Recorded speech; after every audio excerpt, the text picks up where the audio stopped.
knowing that you like something and you want to be someone who's a service provider or someone who's selling a product is one thing, but that's just one small aspect. It's all about your personality and if you're able to take on, obstacles and emotionally, how is that going to affect you and all those things. Yeah, I was definitely humbling going to Costco.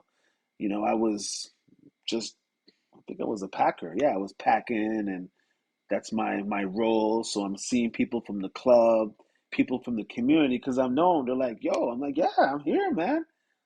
It's COVID, man. We don't know what's going on, so let me hold it down."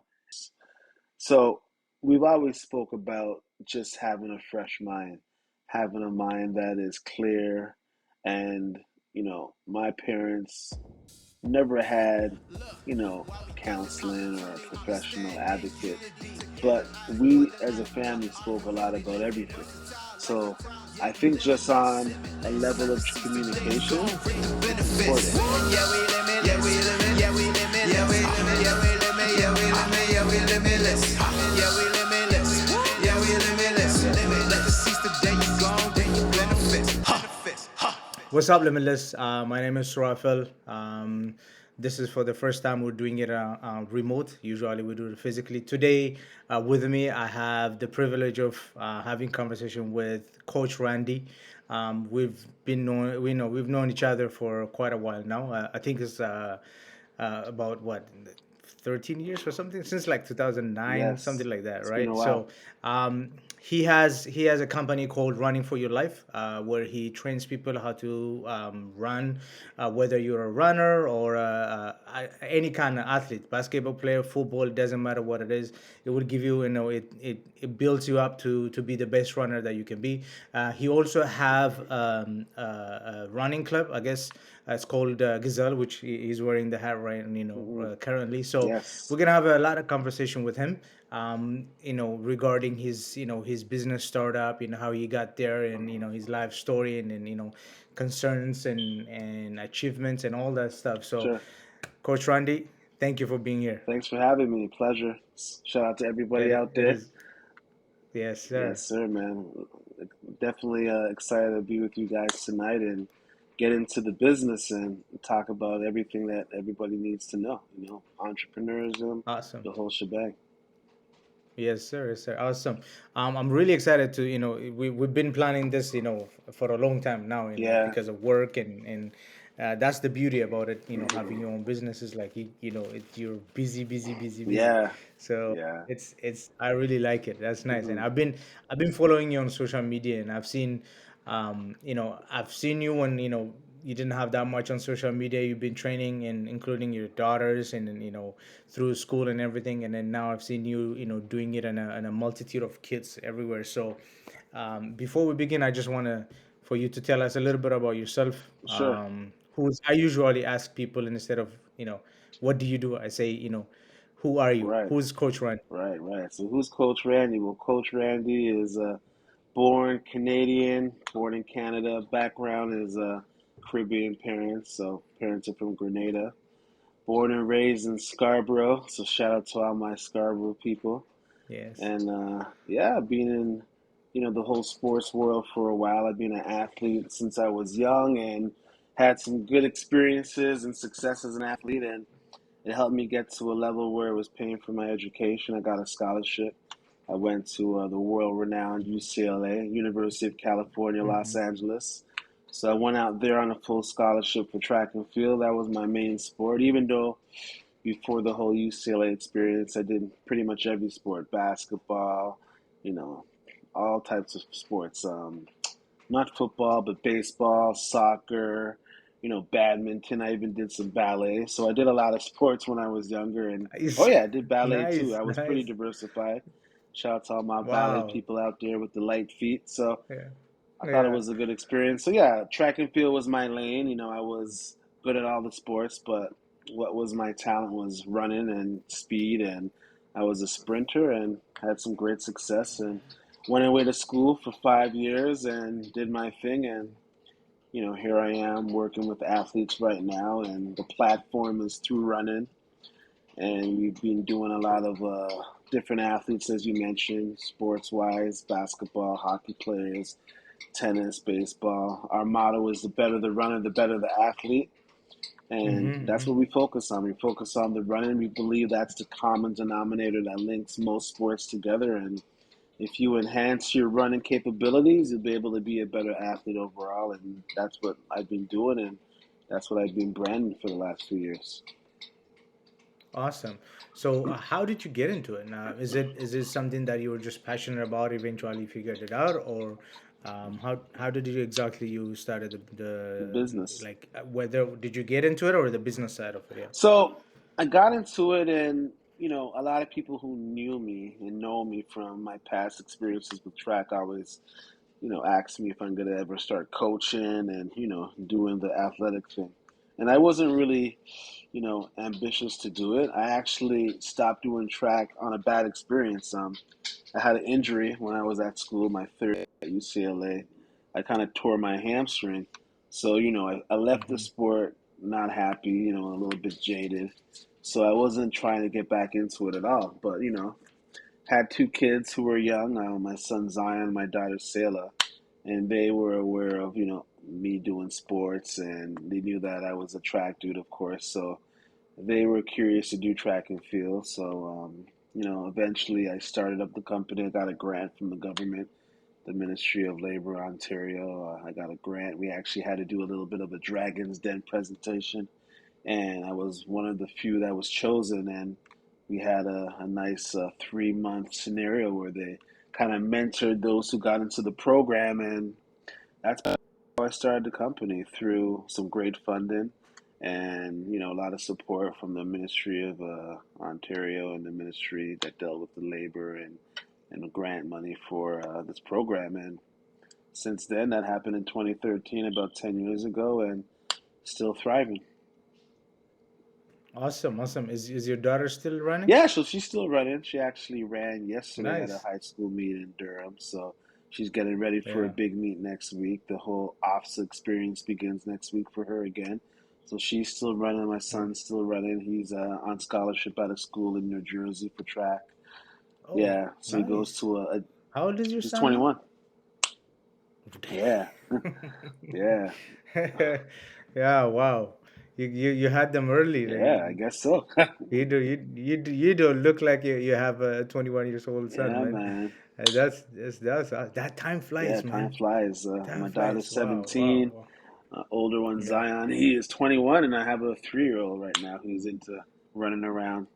So, yeah, it's a busy thing, busy situation, but that's how I originally got into it because my own kids were Yeah. curious.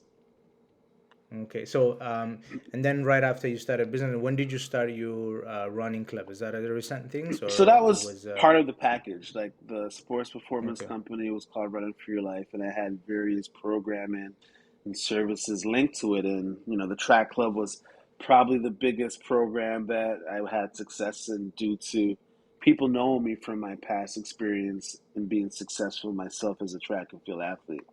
So that's the reason why I believe the club grew the way it grew, and we've had some tremendous success. Awesome. And so I know, so how long you've been, how long you had the company for now since you started? So How it's long you about been? 10 Do you years. remember? 10 years. 10 years I've been About 10 having it. Yeah, years. 2013 I believe I started. Oh, I'm pretty sure that you've faced so many challenges and obstacles. So one of the things that we really like to talk Mm, about here is that as the name said, just limitless. Um, in just encouraging people for them to have this limitless thinking where you're not limited by your surrounding, especially as a black right. community.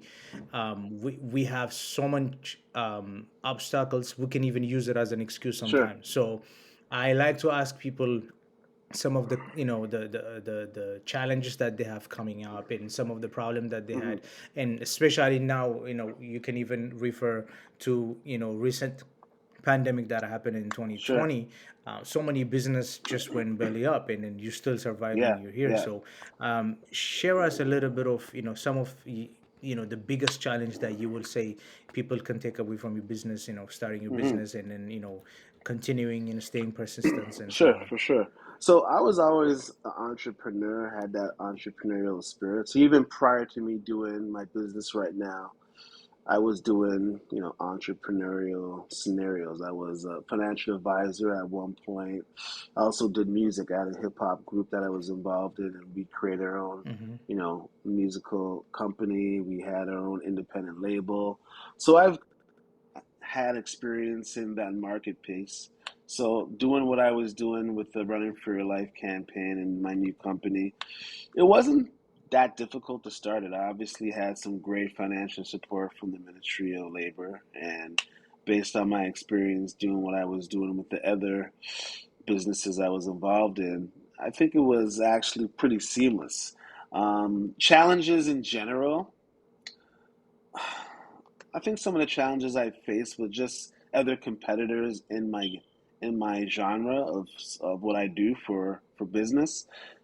Track and Hmm. field is one of those areas where it's pretty diversified for sure. You have various cultures in it, and me being like a sprint guy who was doing the 100-meter, 200-meter, my vision for my club and for my company was to have a full-fledged, all-inclusive club that had all the events, not only sprinters, not only jumpers, but I also wanted to do, distance and cross country. And generally speaking, in Canada, a lot of the distance runners, cross country runners are white.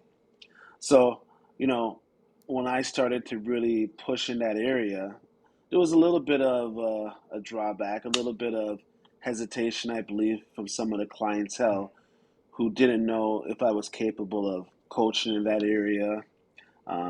So I felt because I was a sprinter, also a black coach, people assumed that's all that this club could offer. But due to Hmm. me, Hmm. pushing the brand of being all inclusive and being able to house different events, that was an obstacle that, I definitely got past. I hired coaches who work with me and again, diversified, whether they're black, females, white, doesn't matter.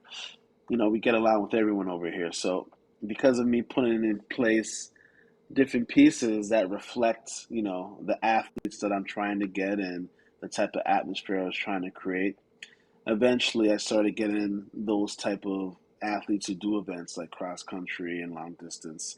But I do sense there is definitely a little bit of a racial bias and discrimination in that area. And it's wild because if you look on the world stage of cross country and long distance, it's not white people, it's black people, Yeah. right? Yeah. So even Yeah. some of the athletes I have who are sprinters and they can be black, they're like, "Oh, I just want to run the 100."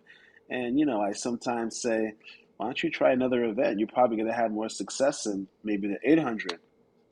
And some of the athletes who are from marginalized communities, they actually feel a little bit shy to do those events because they don't see, the reflection in those events. They don't see their people.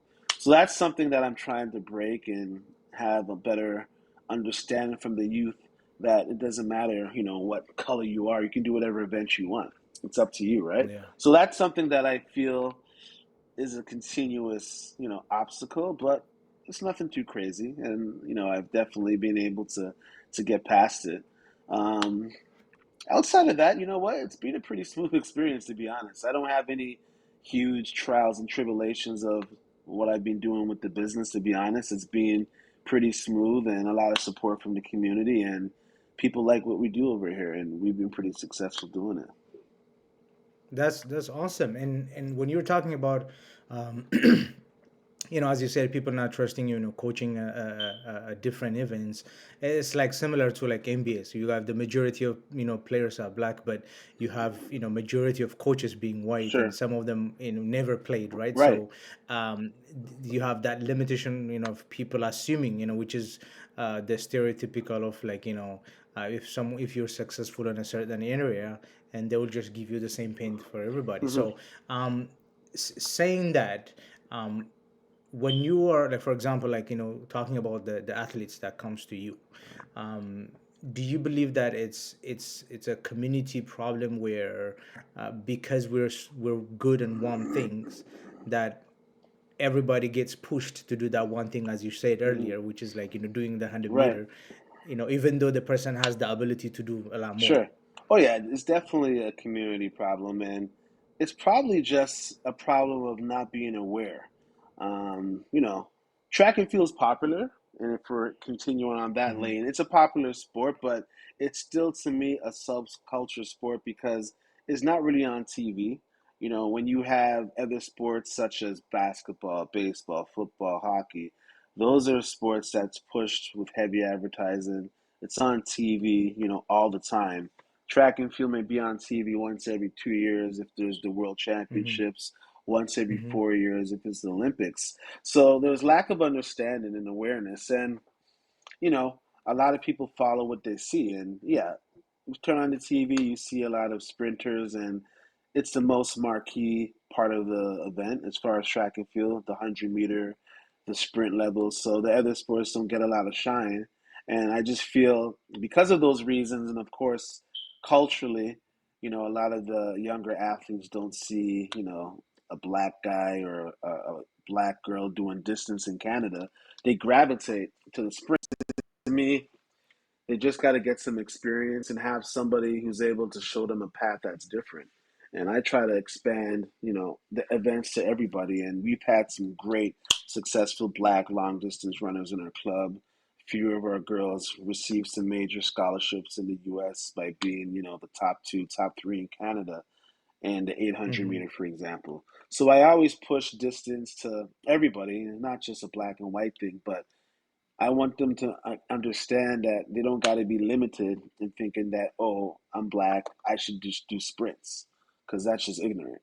And some people Yeah, believe yeah. that, to be honest, which is crazy. And I use the example: you turn on the TV, you look on the world stage, those dominated in the distance events are black. So Yeah. it is what it is.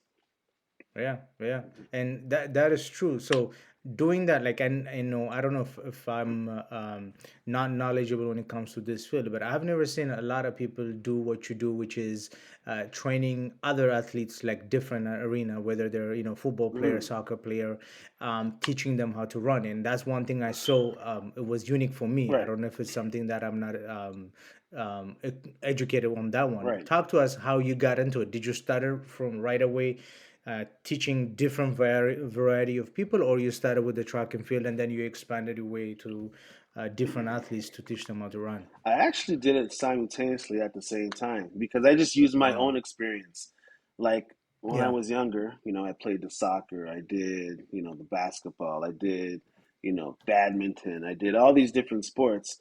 And I may not have been the most skilled soccer player, basketball player, or even in badminton, but I was high level. Like, you know, I was on the provincial team, Team Ontario, because I was fast. And you know, my dad was very close in nurturing me and being an athlete. He was, I would say, my first coach, and he was involved through me getting into different sports throughout grade school, high school. And he told me from as long as I can remember that you're good at these sports because you're very fast and you're athletic. So that always stuck with me, like maintaining my speed, learning how to be mobile and agile at a young age allowed me to be successful in different sports. So, right off the bat, when I had the idea of running for your life, that was my motto. The better the runner, the better the athlete.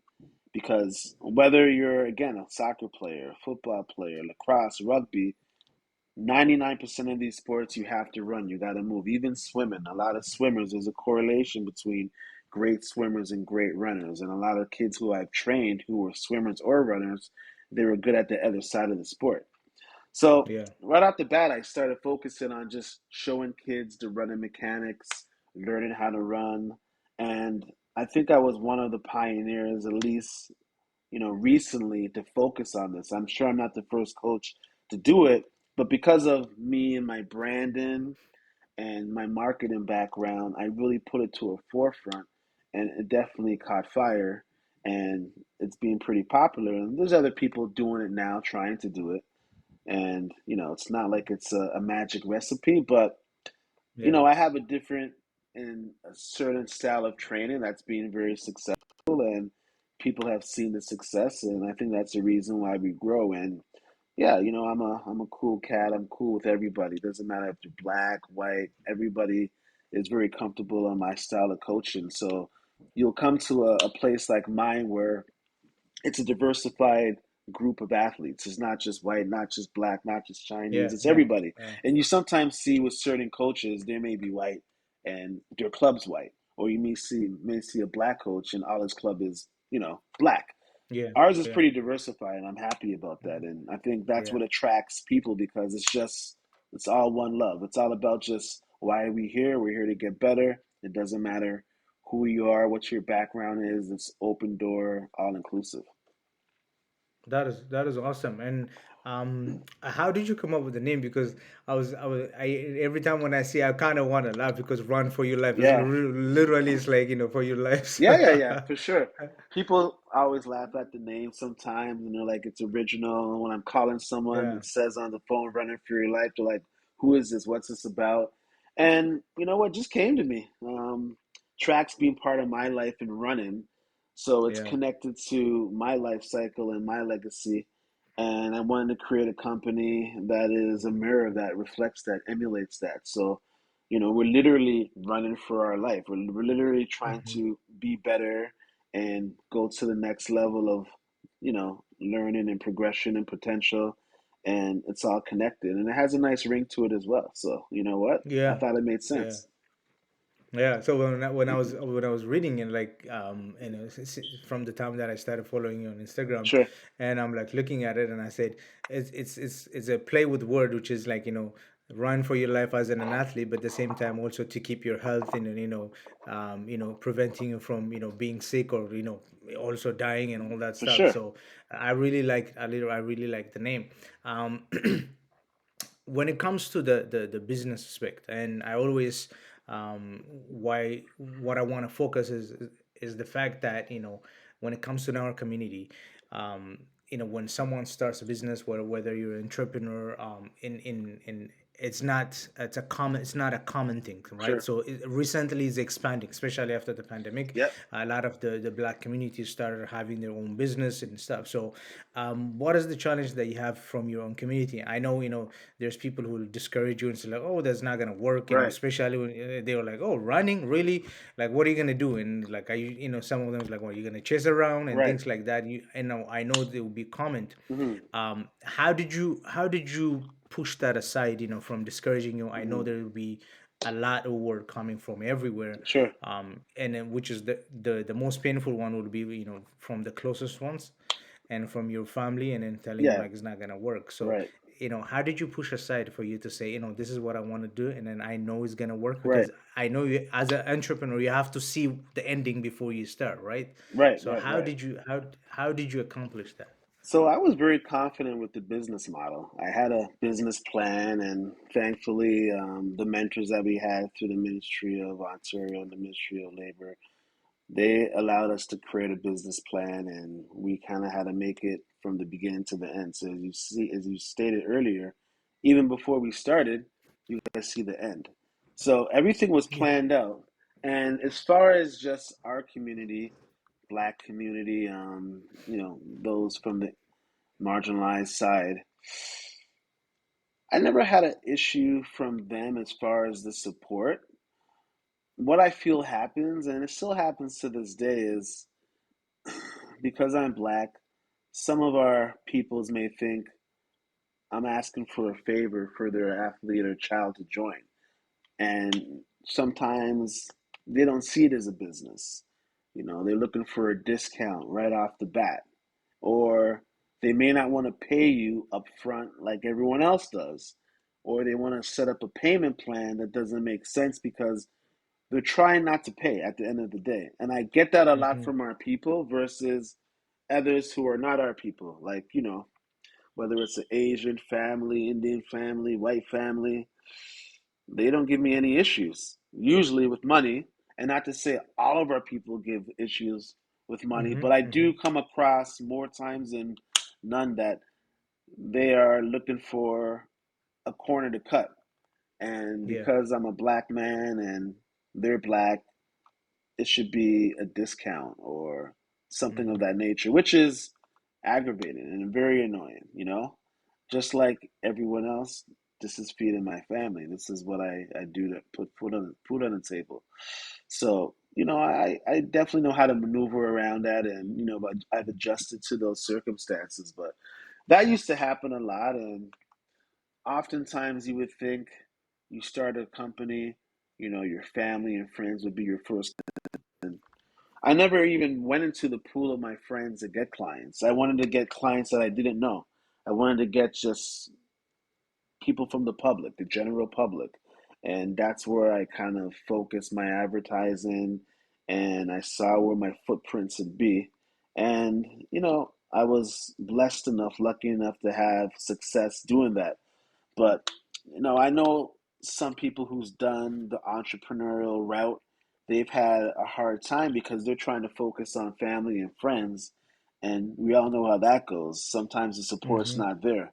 And if it's there, it's only going to be there for a short period of time. If you want to have longevity, you want to be able to grow and be sustainable, you have to get people you don't know. And that's what I try to do right off the bat. Yeah, yeah. No, you mentioned exactly what I was gonna ask you, especially the discount thing. And it's just the common thing is that I know you expect me like I work my butt off, and then I come in, and then like you want me to give you a discount. Right, Um, and what doesn't make sense is that as a friend, you're actually supposed to be the first one to come in and to pay full amount and right, then to support it, right. right? Some of them they're like, even if I don't want to join you, here is some certain amount just to support you. That's Sure. how it's supposed to be, but it's the other way around what is expected. Yeah, And most people think that every time when I talk about my community, I'm picking up my community, but I hate when people talk about what other community does to us. I believe that in order for us to fix us, we need to start from of us, right? course. We talk about racism, we talk about bias and discriminatory and all that stuff, but Sure. at the end of the day, all that can be preventable if as people, as a community, Right. we got to a certain place where um, we don't allow that to happen. For sure. And it's easier because we allow it easy to happen to us, Yeah. and it's easier for others to do it to us. For So sure. um, saying that, when you're doing your business, Hmm. I want to go back to your family. One of the hardest thing being an entrepreneur is spending with Yeah. family, giving time to your children, to your spouse, and so on. Sure. And how did you schedule yourself for me to present with you, to be present around your kids? And as far as I know, that time when I saw you, Yeah. you were very close with your kids. So Right. Right. how did you organize yourself, and how did you schedule yourself for you to be close with your family at the same time, and then also, and if you have any um, uh, fault or regret, or Yeah. Yeah. certain things that you fell short of that you want to share. Yeah. For sure. So with the business, it's a 24/7 scenario, at least the structure of my business. I think a lot of the reason why I'm successful is I'm accessible to my clients. I'm a text message, email, phone call away. So a lot of the times is communication and customer service, and that may start to cross the lines of me being at home, eating dinner, and then the phone's going off or phone calls coming in. And, those are things you have to balance for sure. I think with my family, I was blessed enough to have my kids involved in the business because they were, in a sense, part of it because they were athletes that I Mhm. trained as well. And my kids were pretty successful at a young age, and they actually helped me get other athletes because since they were successful, other people started to recognize and wanted to know where they were training. So I structured it in a way where my family was essentially involved. But at the same time, yeah, if you want to be successful and you want to continue to grow, you got to put in a lot of time into your business, especially the first few years. And it is going to take a toll on, opportunities to be with your family as much as possible because even on the weekends, a lot of people who work, they don't have to do anything because work's done on Friday.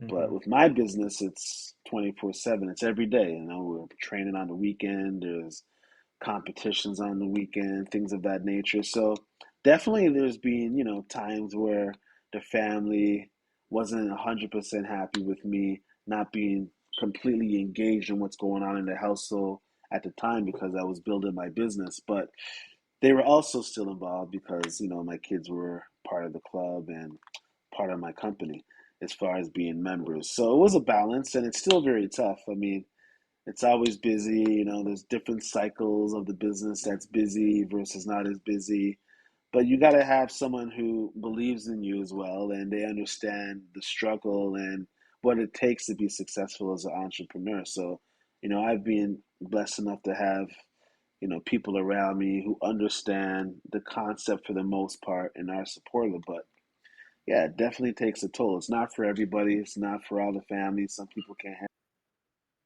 Yeah, yeah. So what do you suggest for people who are trying to do, based on your experience, being almost 10 years, doing this business? What do you suggest for people who trying to get into entrepreneurship, or finding whether they're entrepreneur or they're people who like, 9 to 5? And what is your suggestion that you have? Yeah. Yeah, different things they can do, but definitely the first thing you want to know is who are you as a person as far as going through the ups and downs of challenges and starting your own business. And Hmm. because I've been doing it for a while as far as different sectors of the market as an entrepreneur, doing this business wasn't a shock. It wasn't too much of adversity that I had to face. But if you're completely fresh, I say take an entrepreneurial course. There's different, courses you can do online, whether it's through a college, local university. Do a course because a good course is going to go through different aspects. It's going to go through learning who your personality is as a person, right? How do you take on stress? Are you someone who is organized or not? Are you somebody who wants to do administration or not? You got to look at all the different avenues. I mean, if you want to be a cook, you may just say, "Yeah, I just want to make incredible dishes," and that's it. But there's more to it than that. How are you going to get your clients? Hmm. Can you do sales? Can you do marketing? So, someone who's really serious about looking into being successful as an entrepreneur, I say take a few courses, an entrepreneurial course, take a sales course, take a course on learning who you are as a person, you know, and then you'll be able to prep yourself and know if you can actually handle the trials and tribulations as an entrepreneur because Hmm. the sayings like sink or swim, or you're going to be eating macaroni and cheese or steak. Like, it's very polarized and it can be extreme as far as the success and the failures. So, Yeah. you got to have that type of personality and character in yourself because it's not for everyone. Knowing that you like something and you want to be someone who's a service provider or someone who's selling a product is one thing, but that's just one small aspect. It's all about your personality and if you're able to take on, obstacles and emotionally, how is that going to affect you and all those things. It's an emotional scenario too, being an entrepreneur. There can be days when, you're just lonely because you're working on what you need to work on and you may not have the support system that is like you, but I was again Hmm. blessed to do it because when I started it I was in that government program and I was in a classroom setting for 3 months, and even though I already knew most of what was going on, it was still good to be around like-minded people who Yeah. had that ambition and they were looking to step out and do things on their own. So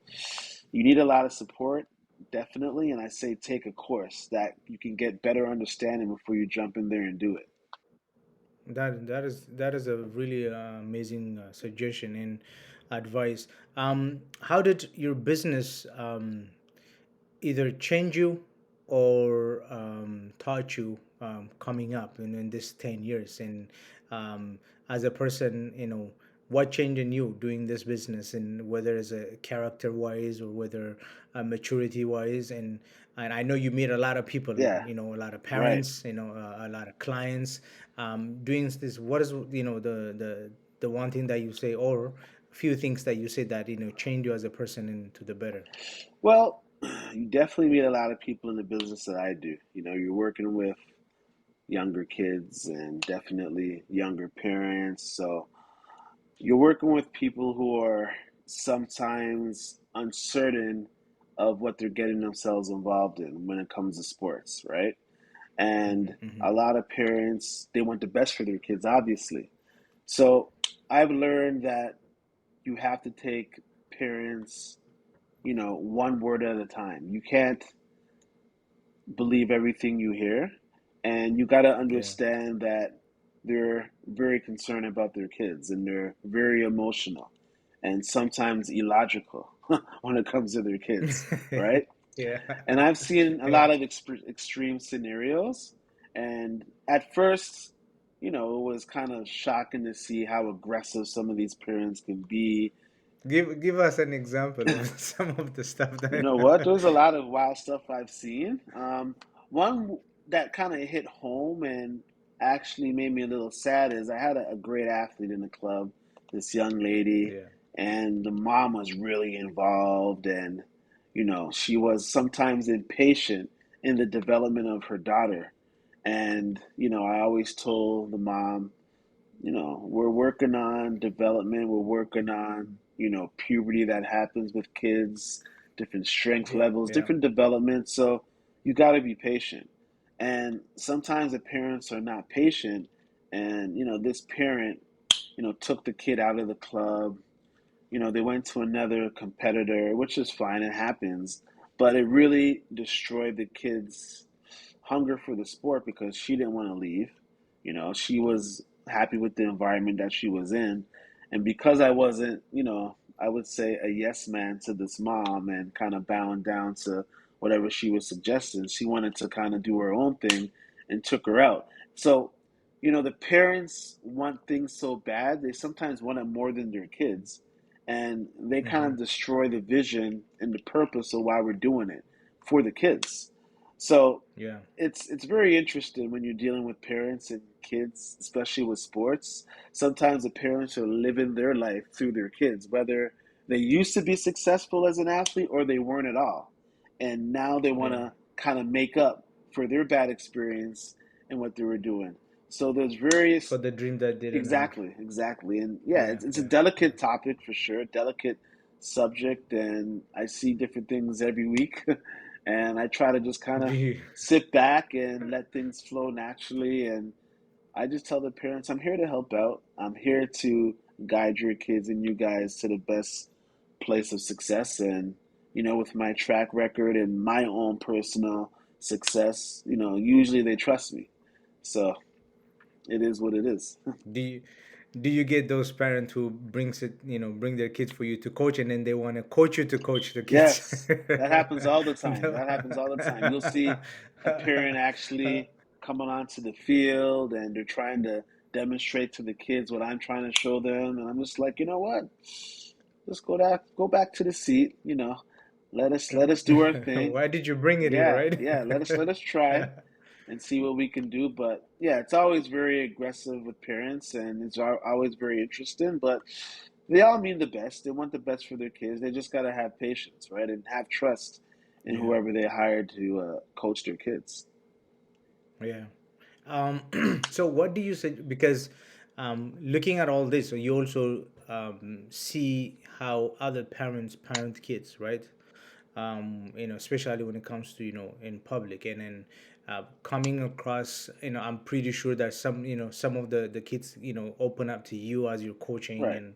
and all that stuff. So, what are the things that you saw that especially as a community, we have very I don't know how to put it, but like we have very this negative culture where including myself, we make a mistake sometimes is we want to be aggressive with our Right. kids, and I know you want to get involved. It's out of Right. love, but at the same time, it makes it. I think I don't know if it's because our culture is very tight as Black people. We like our Hmm. community, and we want to put everything that's in Yep. here, and we wanted to just apply on the kids, and we don't expect the kid to have his own mind to do it, to kind of like run his own world. Right. So what are the suggestions that you've seen and you learned that you really want to point out for people to say is like, you gotta kind of let loose to when it comes to your children, and what are some of the things that you experience that you have I guess, a little bit of an advice.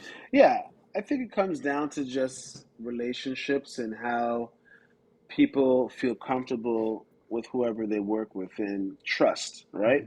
Hmm. And, at the beginning, definitely because I was new as a coach and didn't have a lot of, experience as far as dealing with parents at the beginning, things sometimes got out of control as far as parents getting involved in competitions and getting upset with like the referee or the official. And, I had to step in to calm things down. And it wasn't a good reflection of, the company because the parents Yeah. weren't being controlled. So, I've created like, obviously waivers and paperwork and, just statements that people have to understand before they actually sign up with me, whether I'm training them for a different sport or track. And there's got to be a relationship involved, and we got to trust each other. So I think it's important just to build the trust, have respect for sure, and communicate. Hmm. Communication is key. There's a lot of misunderstanding, miscommunication, different opinions and life experiences that people have. So when it comes to dealing with their kid, people cross the lines and they're not on the same page. So I always try to be on the same page with everyone I work with. So we're not going to have any issues because, ultimately we want to create a nice, fresh environment, a nice platform for the kids to enjoy and let them grow and let them understand and develop. So that's kind of the atmosphere I try to create. And, people will be people, especially when you come to Yeah. people who are very, you know, invested in their kids more than they should be as far as, Hmm. living their life for them. You gotta be able Yeah. to let go and let them do what they need to do and kind of stand at the side and guide them. So it's all about just trust and growing and learning what works and what doesn't work for sure. That's awesome. And um, saying that now, let me go back to the business side because the one thing that I really want to, I was dying to Yeah, ask you yeah. is, obviously you're here. That means you survived the pandemic. Right. So how did you survive? Like, there are a lot of people when, belly up when it comes to band, especially your business being, In one of person. the biggest thing is in person Hmm. and have to be in contact. Right. How did you survive the pandemic? Yeah. So had to adjust, man. Had to maneuver and figure out new things. I'm the type of coach where I like to train in person. I always tell people if you're training to be in the Olympics, you can't do it online, right? You Yeah. can't do a Yeah. Zoom Yeah. training class to get somebody ready for the Olympics. It's the type of training that I do. It's also based on just vibing and giving back and forth between a coach and the athlete. So when COVID came, definitely it was something that was fresh and new and it was unforgiven. It was a path that nobody knew what was going to happen. And Yeah. I took my time to realize what do we need to do as a company to stay afloat. So I tell people all the time, within 2 months when COVID came, I got a part-time job at Costco, right up the street. Nice. Okay. Nice. And this Yeah. is when it was a lockdown. No one knew what was going on. Did I financially have to get the job? Not entirely, because, I didn't want to take any of the savings away and just waste money. So I said to myself, since no one can coach right now and we can't do anything, let me just get a job up the street for part time, keep me active, and let me see what's going to happen next because we all didn't know.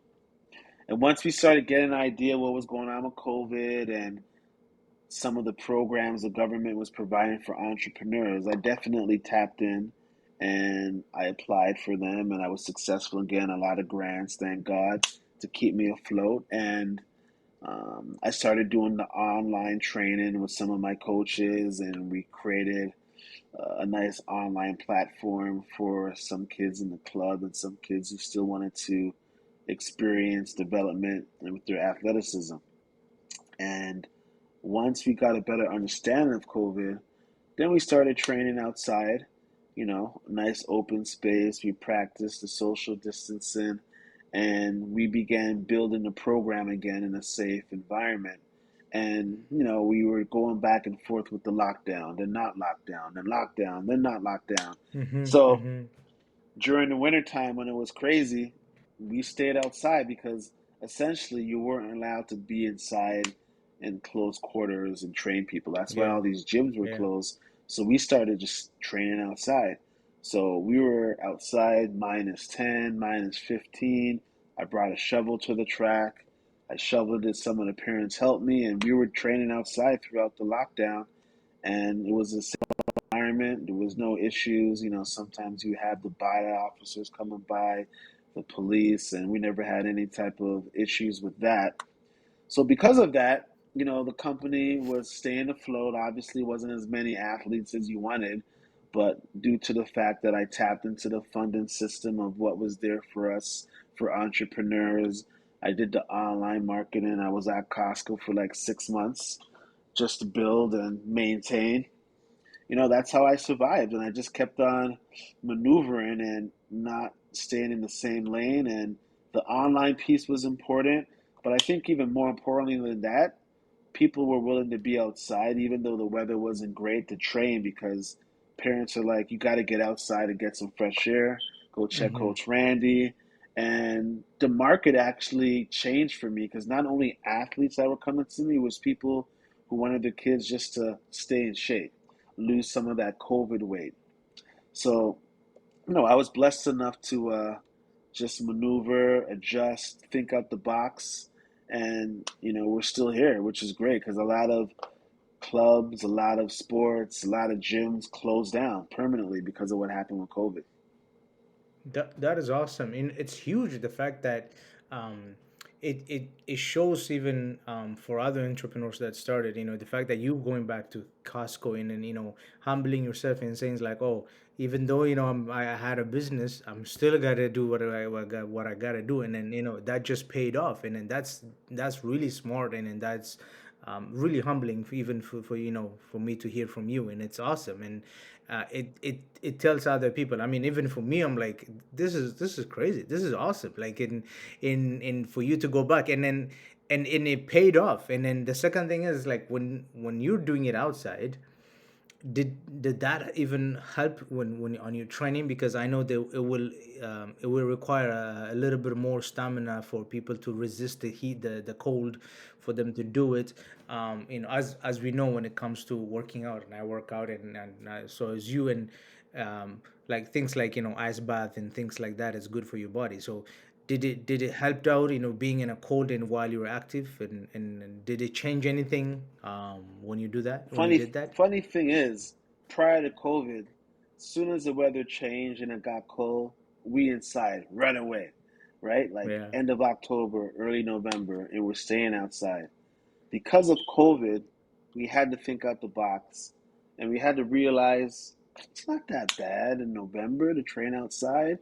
I mean, there's a little bit of snow on the ground, but it's melting and it's coming back, but it's melting. And because of COVID being outside during the cold months like December, January, we're outside -15. Now, even though COVID is no longer around and there's no lockdown scenario, I now stay outside longer. And some of the athletes who stayed and trained consistently throughout COVID outside with me, they had amazing seasons the next year. Like they Yeah. really developed and it grew even just more of a inner strength. And Mm-hmm. it gave them more qualities and strength to go past obstacles because training in the cold wasn't fun at all. But we Yeah. kind of just built with each other and we all inspired one another to do it. So, yeah, I have a small pocket of athletes, so I still continue to train outside, even though we have indoor space and it's all good to be inside. So it opened up yet another type of market piece for myself. And yeah, I was definitely humbling going to Costco. I was just I think I was a packer. Yeah, I was packing, and that's my role. So I'm seeing people from the club, people from the community, because I'm known. They're like, "Yo," I'm like, "Yeah, I'm here, man. It's COVID, man. We don't know what's going on, so let me hold it down. And people were kind of like, God damn. I'm like, yo, you know what? It is what it is, man. I gotta take care of the family. I don't know when I can coach some kids. Who knows what's happening? So I got the job, and I was there only for 6 months. It was a short stint for sure, but definitely humbling. Definitely seeing the marketplace as a 9 to 5 again, because I haven't been, working for anyone else for all this time, and now I have a manager telling me what to do and stuff. So it was definitely humbling and kind of funny at the same time. And I was glad that I did it because now I even value what I do more as an entrepreneur. Yeah, yeah, yeah. It's really like teachable moment because you have no idea even the impact will bring to the even to the parents that sees you, the community that sees you, right? Yeah, yeah, It brings as a huge like mental like opening for people for them to realize this, like someone that has been doing business for this long and then coaching and not afraid to go back to work to sustain the business. yeah. Did you manage to recruit any new client while you're in Of court in course, your Casco? absolutely, absolutely, man. Some of my Yeah, coworkers were training with me, and some people who were, a little older, they had kids. They yeah, joined. Like, I wasn't shy on what I did, and yeah. they started seeing that people knew me because every time I was working, it was like a lot of conversations Coach of, Randy, yeah, yeah. Coach Randy's here. So like, yo, what do you do? So it was pretty interesting, but it was It's all good. awesome, man. Yeah, for sure. That's a beautiful story. I mean, I was expecting that. It's like if I'm in your position, I'll be recruiting people even more in Yeah. Costco. That's awesome. I, Oh I yeah. love that. Um, that is awesome. And Mm. so now, the COVID is past, and then do you still, as you said, you stayed longer outside, and then you coach people. So, um, focusing on the business side, right? Hmm. If you do it all over again, especially at this time, right? Things Right. is not the same. It's not as easy. I don't think does your program still exist? The one you started with Ministry of Labor still? No, I no, don't no. think they still have So, it, right? Yeah. yeah, funny Go thing ahead. with that, it was called OSIP, Ontario Self-Employment Entrepreneurial Program. And I think they did a study and they found a small percentage of those who went through the program are still in business. So it wasn't sustainable. And some of my colleagues who did the program with me, a couple of years into it, they went back to work. They went back to whatever they were doing before. Like there were people who wanted to be their own mechanic, for example. They wanted to open up their own garage. But after the money dried up from the grants that we were given from the government, they went back to their old job being a mechanic. So they weren't doing it on their own. And the government did a survey, they did some studies, and the data showed that people are actually not keeping their entrepreneurial job for a long time. So that's why they stopped it, which is a shame because it was a great program. Yeah, Like I know. again, I knew a lot of the stuff through university and my own experiences being a financial advisor and doing music and running our own label. But for those who have no idea on what to do and what type of experiences you need to be sustainable and successful, it was an incredible program. And I learned a lot too, despite me Mhm. knowing some stuff already. So it's a shame that they took it away, and I hope that they bring something back similar to it because Yeah. you know what? Helped me out a lot for sure. Like it would be a great scenario if you start your own business and you can get 15, $20,000 to help you go, right? Yeah, yeah. Hmm. So do you think that the fallback that happened is it not knowing how to disperse the money properly, invest the money properly, or in the fact that they're just getting into it because they have the opportunity to be entrepreneur without actually having the desire to do whatever they're doing, or is it a combination of two? I think it's what you said towards the end, the latter. It's understanding the pathway of being an entrepreneur. It's not for everybody. It seems great. Like people see the end result before they see the beginning and what it takes to get there. So, you see the flash. Oh, this person's an entrepreneur. They got this amazing house or amazing car. Let me be an entrepreneur. Let me own my own business. But not everyone is built to be an entrepreneur. Yeah, It's just a tough yeah, scenario. So I yeah. think everybody in my program, the time that I did in my particular class, they all had fantastic ideas. They all had great, ambition to do it, but they never had the personality, some of them never had the business sense, some of them never had the organizational skills as well. And it's a whole bunch of different things. And some people are scared to ask for help, right? Some people don't want Yeah, to yeah, say, okay, my concept's good, but I'm not good with taxes. I'm not good with keeping things in order. Let me get someone or hire someone to do it. So you got to be able to also leverage off your support system. And some people yeah. don't do that as well. So that's why I think the rate of being successful as an entrepreneur, not only in this program that I was in, but in general, is low because people just jump into it without doing their research and understanding a day in the life of an entrepreneur. That's another thing you should do too. Instead of just taking a course, shadow somebody who's an entrepreneur for a month. Yes, that is smart. Yeah, Yeah, and yeah. find out what it's really like and shadow somebody who's new. Not just Mm-hmm. shadow somebody who's already 8, 10, 15 years Experience. into the game and it's all smooth sailing, perhaps. Shadow somebody who's not knowing what's going on at all and see how that is, right? And Yeah, that can give yeah. you a better taste. Yeah, because it gives you the perspective of what they're sacrificing. Sometimes also people are not willing to sacrifice certain comfort that they're used to. Right, When it comes to business, you don't get to come home and every time at dinner time, or leave breakfast with your kids, and right. then you be leaving, you be and it's funny. I heard someone say, I left 9 to 5 job so I can work 9 to 9 job. Yes, So so people think that it's a freedom going entrepreneurship. There is a freedom of it in the fact that you run your own thing, you run your passion, right, but it's not there's no freedom to it. The fact that in the perspective of you coming in on a certain time and leaving on a certain time. right. So I think that sacrifice, people are not used to it, and so I think that's one of the reasons that a lot of business fails, and Yep. they don't understand it. So saying that, so for people that comes up, as you said, for them to be able to shadow, whether it's a new or it's old ones, now right now, where you are, Hmm. is it so? Do you have multiple coaches that are working for you, like employees, or is it just you, or do you contract? How do you run your business?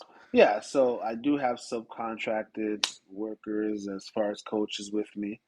They work with me. I got a couple who are full time, and again, this is me tapping into the available support systems of the government. And Mm-hmm. there's like programs where the government will hire someone and they'll take care of their wages for X amount of time if you're a small business. So I've tapped Okay. into those things as well. And some of the athletes that I used to coach, they've graduated from university. I've got them some scholarships. They've graduated and now they want to actually take a stab at coaching. So a couple Mm-hmm. of the coaches who work with me full time are actually ex athletes of mine, which is great. Oh, okay. So I don't really gotta show them the program too much because they know it, right? Mm-hmm. So Mm-hmm. yeah, Mm-hmm. I have a few who are full time. I have subcontracted workers as well, and I got some real diehard parent volunteers who are really committed to the program and to what I do. Yeah, And they said, you know what, I want to volunteer and I want to help you out. And I have some of those as well. So, I have, that's awesome. yeah, so I have bits and pieces of, different workers, whether it's volunteer, whether it's subcontractor, whether it's employees. That's brilliant. One of the biggest topic that we talk in this, every no matter what it is, Uh-huh. always connected with it, is mental health. Right. So I'm very and a big advocate when it comes to mental Yeah, health. yeah. Um, Two questions I want to ask you when it comes to that is, one is that, how do you maintain your, I guess, tranquility, like for you to Hmm. not to lose it, when you have family, Yep. kids, and business, and difficult parents, you're dealing financially, and sometimes money goes up and down, Right. and then there's so much stress that's coming. And then that's number one. Number two is that you might come with kids that are, especially throughout the COVID, that's when mental health just, it was the highest. Sure. People, suicide increased, and people with mental problems started coming out from left to right. um, did you experience any of, your kids that are your training having a problem with that, and the loneliness being at home? Right. And then the first question being, how do you come into a place of, calmness, and as you continue with the business for 10 years, it's not easy. So Right. Well, one thing that I always try to rely on is, you probably know, God, I'm connected hmm to the most, man. Connected to the yeah. the All Father, the original, the first and the last. Yes. So because of Yes. that, you know, I always have a feeling of calmness for the most part. And whatever is before me, whether it's a massive scenario that is challenging, I just give all glory to God, Give it to and God. Yeah. and I let Him make things happen. And He always Amen. makes Yeah. things happen in a positive way for me. So that's one of the strong things that I rely on. And I Yeah. got a beautiful family, the kids, my girlfriend, my parents, strong support system. So those are the people that keep me grounded, keep the mental health going. And I got a psychotherapist too. I see somebody all the time, like once every month, Chris. just so I can just bounce ideas off. They can kind of hear what I'm going through, and they can, respond back through an academic viewpoint and also an experience viewpoint, that I can utilize and take that with me so I can stay above the ground mentally. So I have Let, all let, those let, pieces. Sorry, let me dig more into that. Like, a lot of times, when it comes to psychotherapy and Mm, counseling, is mm, when people are going through stuff. mm. And you mentioned it in just saying, just because, you want to let it out and speak, and how important it is, because um, forget just doing it casually. Even when people are going through, again, when it comes to our community, even when they're going through problem, Yeah. they don't want to go any kind of counseling, Right. or psychotherapy. So, Right. and you're saying on the other side, Hmm. where you're not having any problem, but you're going in because you want to, I guess, maintain where you are, Oh yeah. right? Yeah. So how important, yeah, how important is to speak on that? Because how important is for you to go and to communicate? And some people might vent for their best friends or whatever, but how important is for someone to go to a professional and seek counseling, even if you don't think you need it, or if you're not going through anything? Yeah. I think it's very important and it's tremendously impactful for me because my mom was a nurse. So we've always spoke about just having a fresh mind, having a mind that is clear, and my parents never had, you know, counseling or a professional advocate, but we as a family spoke a lot about everything. So I think just on a level of communication, it's important. So, initially connecting with the psychotherapist was for an issue that I was having. It was like more, a scenario of divorce, and Yeah. trying to like keep things moving and keep things wholesome for the family. So that was the first reason why I connected with my psychotherapist. And, once I understood his way of thinking and his methods and what he thinks is helpful, I just started utilizing him for other pieces of my life. And not because they were problems, it was just like, you know what, this guy's a smart guy. And he's Yeah. given me a lot of reflection, and he's given me a lot of things to think about. And he would give me homework, right? He would tell me, okay, this is what I want you to do. I want you to write down everything that's bothering you and everything that makes you feel good, and bring that back to the table. And next time I see you, and let's figure out why each has this type of effect on you. So it came to a point where I was sort of like in school because I'm an academic dude. I went to university for 5 years and I enjoy studying when it's something that I enjoy. So we became sort of like the master and the teacher, and the student and the master. Like we were both on the same level because I was a coach, he's a master at his field. So it was just someone who became a friend where I can bounce things off. And, Mm-hmm.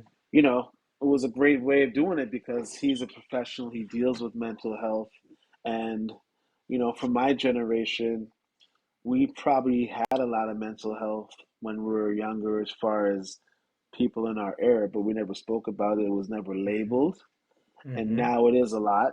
And Mm-hmm. I think sometimes it's overindulgence and it's a little bit of overkill right now, but Mm-hmm. it's an important factor. Like, I've lost a couple of athletes due to mental health, and one of them unfortunately during COVID committed suicide. And Yeah. yeah, it was tough. And it wasn't an athlete who was currently in my roster, but it was somebody who was in my roster. Mm-hmm. And I knew there was a little bit of a mental health scenario going on, even while Yeah. they were in the club. And they had a unique way of doing things. And perhaps that was part of what happened. I'm not 100% sure. But because of COVID, as you brought it up, it's really brought people to a different level of understanding of who they are. And some people are realizing they are not happy with themselves. And it Mm-hmm. really expounded on that throughout COVID. And obviously, the lonely piece of being isolated and not being comfortable with yourself when you're by yourself and needing someone to be with to be comfortable. All these things started coming into play with different people that I know, especially some of the younger athletes. So it changed a lot. And you Yeah. see after COVID, as far as the recovery, that's where we are right now. We're in the recovery scene. There's still a lot of damage that's being done, like social behavior, Mm-hmm. just comfort levels of kids, confidence, all those things has been tampered with. But thank God I've had a great bringing up from my parents, and they gave me some good stability, and I have a good relationship with my psychotherapist. I'm not embarrassed to say that I have one. I mean, Mm-hmm. some people are. They don't want to talk about those things, and Yeah. I don't Yeah. have nothing to hide. It is what it Yeah. is. It helps me Exactly. out. Definitely, that's what we need because that's one of the things that I was gonna ask is because even and, we have, especially as a Christian, we know that everything gets pushed into the demonic side. It's Yeah. like oh it's spiritual and it's, you gotta pray for this, you gotta pray for that, um I remember one time it's like someone says like, oh, I feel tired and it's just the enemy is fighting it, and then later realized the person was iron deficiency. Yeah. And when it wasn't just the Yeah. enemy. They're So tired. exactly, they're Yeah. tired. You just need to take iron pill, and Yeah. so we that aspect of it is taking over. Not discerning the fact that I there is a spiritual part that some people being affected to it, but not everything is on that. Um, so I believe that is important for us to identify the right things, and I think that's one of the reasons, especially our generation, the reason we had a lot of it is because everything gets jumbled in that one section, and then no one is able to understand what the person is going. And the fact that you speaking and saying that even when you don't have a mental issue, yet you go in and speak with your psychotherapist just so you can actually have clarity of understanding of what you're going through, that means a lot. um, and I know I'm taking your time. It's past an hour. Um, before we finish, if you, I think earlier I was saying it that if you doing this whole thing all over again from start, no grunt, no nothing, and would you do the same thing, or what would you change, or what would you be doing? You know what? I think the path that I took from the beginning to now, I probably wouldn't change too much. What I would probably change is just knowing who's around you and knowing Mm-hmm. who's really there for your business to Mm-hmm. be successful, and know who's there trying to take away from your business, because there's Yes. definitely those who I've met over the years who are just leeches and, Yep. snakes in disguise, wolves in sheep's clothing, and Yes. they are Yes. there looking to say that they want to be part of the business, help the business, but they just weren't smart enough to do it on their own. So they Yeah. want to kind of take away from yours or try to copy and all those things. So be mindful of those people for sure. But Mhm. ultimately, you know, I feel blessed with my business because it's an original concept and people are smart enough to know what's real and what's not and what's gonna work and what's not gonna work, right? Yeah. So, Yeah. Yeah. so you know what? My pathway up until this point has been great. Nobody's perfect. No experience is gonna be always a beautiful scenario, but I always sum it up to it's been a beautiful struggle. you know, Yes. everything is Yes. somewhat of a struggle, but it's been beautiful throughout the whole process. And one thing that really inspires me is just working with just multi-dimensional, versatile, all-inclusive, just various human beings. I get to work with kids who don't believe, and I show them to believe. And it's good to be a mentor to show the future that there's possibility, there's potential, and your show them that there's no limits, right? Think out the box, and Mm-hmm. that's what I've taken away. That's one of the most important pieces of my business, just inspiring our future, which is the youth.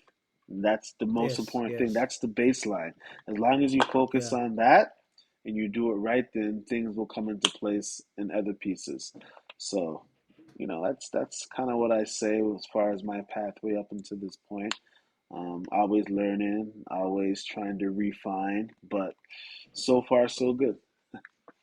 That's awesome, and especially in your field, as a coach, you don't just coach running, but you mentor kids, right? Oh So yeah. just in the whole aspect of life. So you're in a great place, a great position for you to be able to impact the next generation. So I really applaud you for that, and I appreciate you.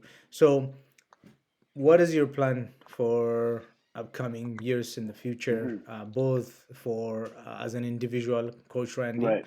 and also as for the business? So, as far as an individual, you just keep on inspiring the family.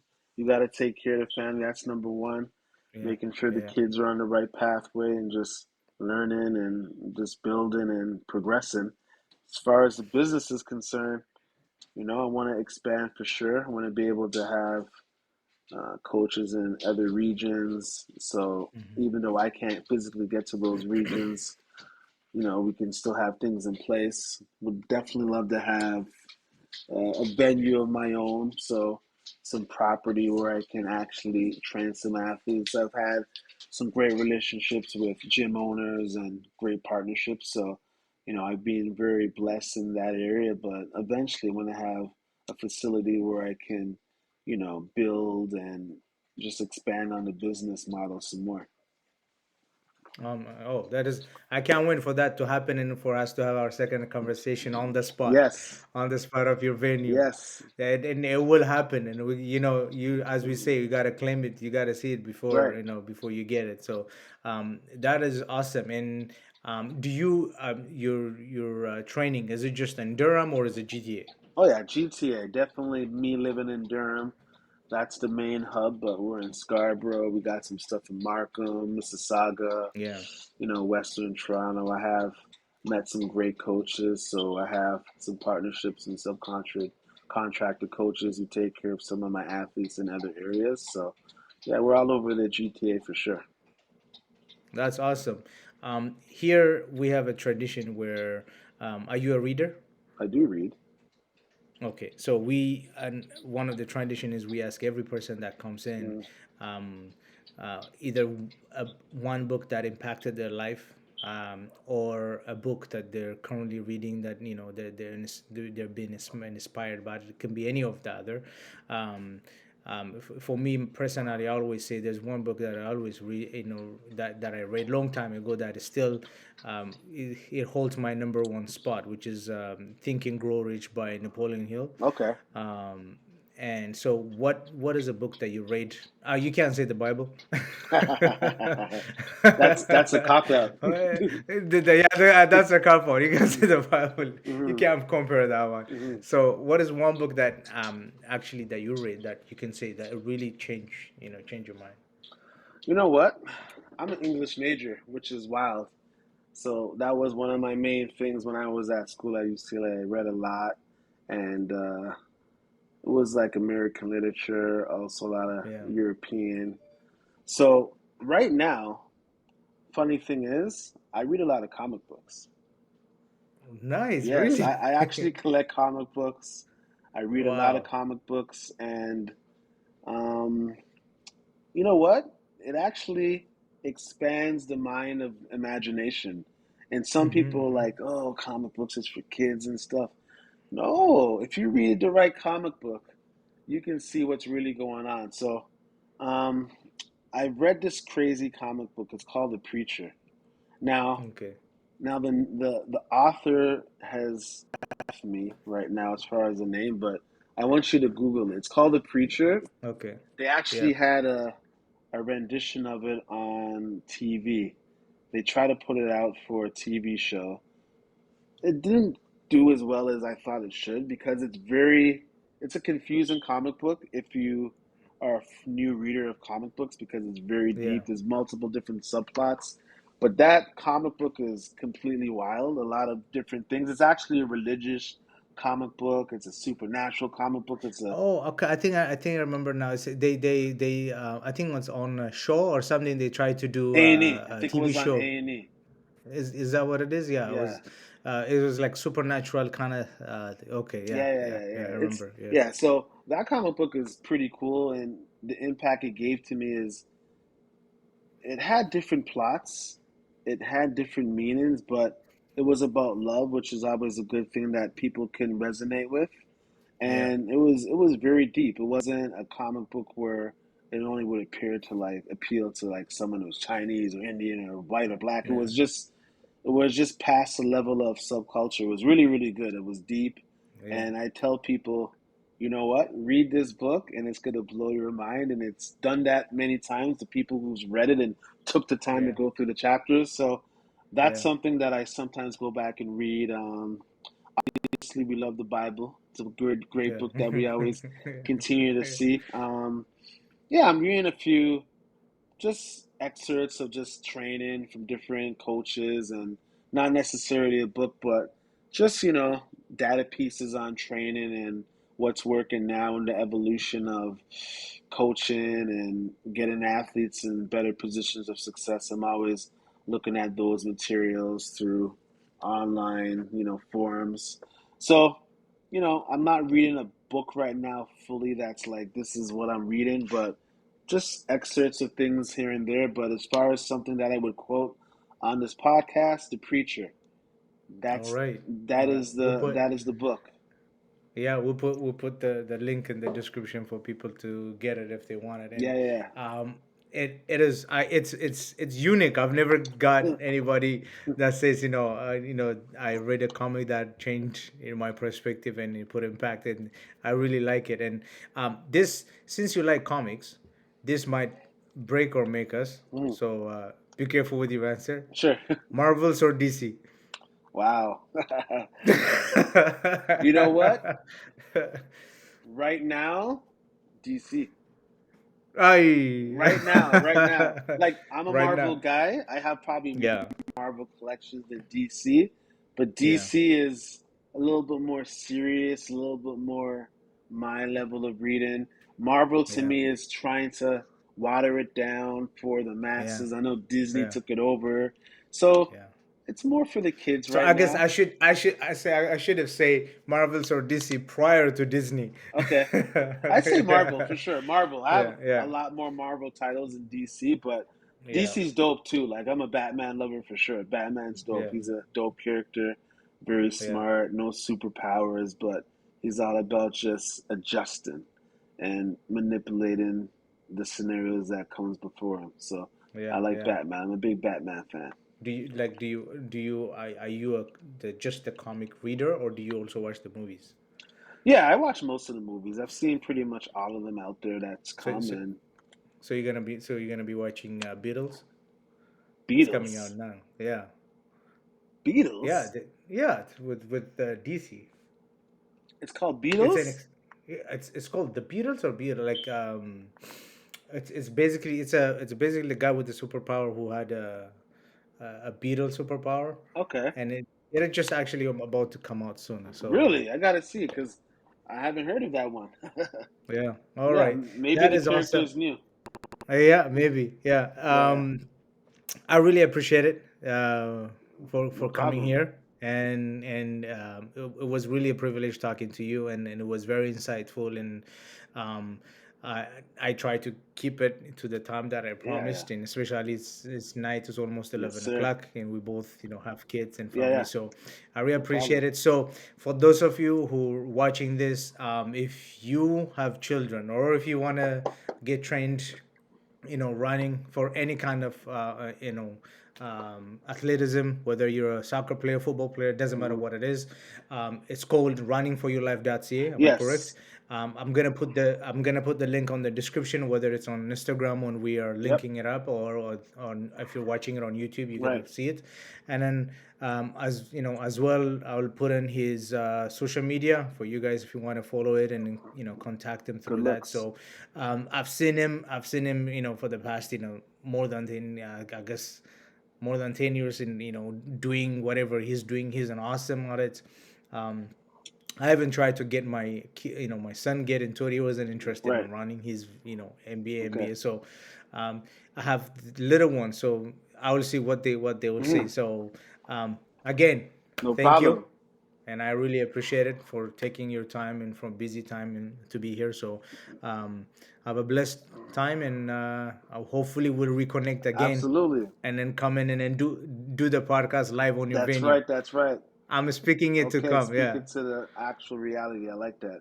No, I appreciate you exactly. having Yeah, me, man. I know it's been a while for us to get this going, but we finally yeah, met, yeah. and we're online doing our thing. I appreciate it. Shout out to your audience, and let's Thank continue you, thank you. blessing you and you doing what you got to do with putting on a great platform for people like myself to just let people know what's going on. So it's great. We appreciate that, and we're gonna connect soon again. All right. All Thank right, you my again. man. Take care, Peace. brother. All right. One love. Peace, brother. benefits.